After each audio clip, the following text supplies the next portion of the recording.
دنیا جہان کی عورتوں میں سے تم کو منتخب کیا ہے۔ اے مریم، اپنے پروردگار کی فرما برداری کرنا اور سجدہ کرنا اور رکوع کرنے والوں کے ساتھ رکوع کرنا۔ اے نبی، یہ باتیں اخبار غیب میں سے ہیں جو ہم تمہارے پاس بھیجتے ہیں۔ اور جب وہ لوگ اپنے قلم بطور قرعہ ڈال رہے تھے کہ مریم کا کفیل کون بنے، تو تم ان کے پاس نہیں تھے، اور نہ اس وقت ہی ان کے پاس تھے جب وہ آپس میں جھگڑ رہے تھے۔ وہ وقت بھی یاد کرنے کے لائق ہے جب فرشتوں نے مریم سے کہا کہ مریم، اللہ تم کو اپنی طرف سے ایک کلمے کی بشارت دیتا ہے جس کا نام مسیح اور مشہور عیسیٰ ابن مریم ہوگا، اور جو دنیا اور آخرت میں آبرو مند اور مقربین میں سے ہوگا،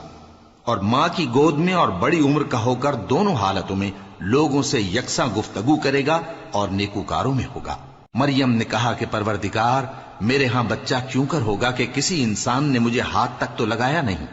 فرمایا کہ اللہ اسی طرح جو چاہتا ہے پیدا کرتا ہے، جب وہ کوئی کام کرنا چاہتا ہے تو ارشاد فرما دیتا ہے کہ ہو جا، تو وہ ہو جاتا ہے۔ اور وہ اسے کتاب و حکمت اور تورات اور انجیل کا علم عطا کرے گا، اور عیسیٰ بنی اسرائیل کی طرف پیغمبر ہو کر جائیں گے اور کہیں گے کہ میں تمہارے پاس تمہارے پروردگار کی طرف سے نشانی لے کر آیا ہوں، وہ یہ کہ تمہارے سامنے مٹی سے پرندے کی صورت بناتا ہوں، پھر اس میں پھونک مارتا ہوں تو وہ اللہ کے حکم سے سچ مچ پرندہ ہو جاتا ہے، اور پیدائشی اندھے اور ابرص کو تندرست کر دیتا ہوں،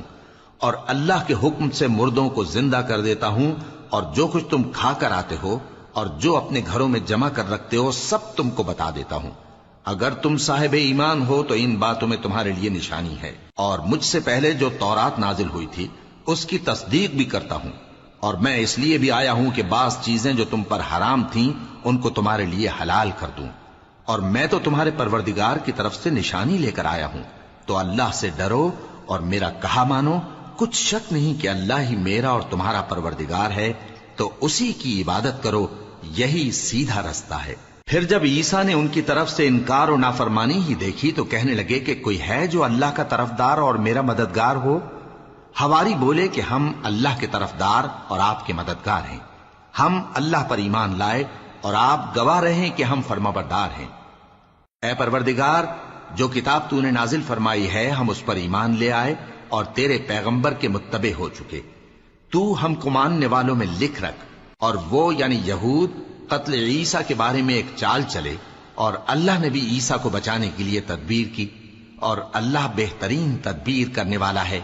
اس وقت اللہ نے فرمایا کہ عیسیٰ، میں تمہاری دنیا میں رہنے کی مدت پوری کر کے تم کو اپنی طرف اٹھا لوں گا اور تمہیں کافروں کی صحبت سے پاک کر دوں گا، اور جو لوگ تمہاری پیروی کریں گے ان کو کافروں پر قیامت تک فائق و غالب رکھوں گا۔ پھر تم سب میرے پاس لوٹ کر آؤ گے تو جن باتوں میں تم اختلاف کرتے رہے اس دن تم میں ان کا فیصلہ کر دوں گا۔ اب جو کافر ہوئے ان کو دنیا اور آخرت دونوں میں سخت عذاب دوں گا، اور ان کا کوئی مددگار نہ ہوگا۔ اور جو لوگ ایمان لائے اور عمل نیک کرتے رہے ان کو اللہ پورا پورا صلہ دے گا، اور اللہ ظالموں کو دوست نہیں رکھتا۔ اے نبی، یہ ہم تم کو اللہ کی آیتیں اور حکمت بھری نصیحتیں پڑھ پڑھ کر سناتے ہیں۔ عیسیٰ کا حال اللہ کے نزدیک آدم کا سا ہے کہ اس نے پہلے مٹی سے ان کو بنایا، پھر فرمایا کہ باشعور انسان ہو جا، تو وہ ویسے ہی ہو گئے۔ یہ بات تمہارے پروردگار کی طرف سے حق ہے، تو تم ہرگز شک کرنے والوں میں نہ ہونا۔ پھر اگر یہ لوگ عیسیٰ کے بارے میں تم سے جھگڑا کریں اس کے بعد کہ تم کو حقیقت معلوم ہو ہی چکی ہے،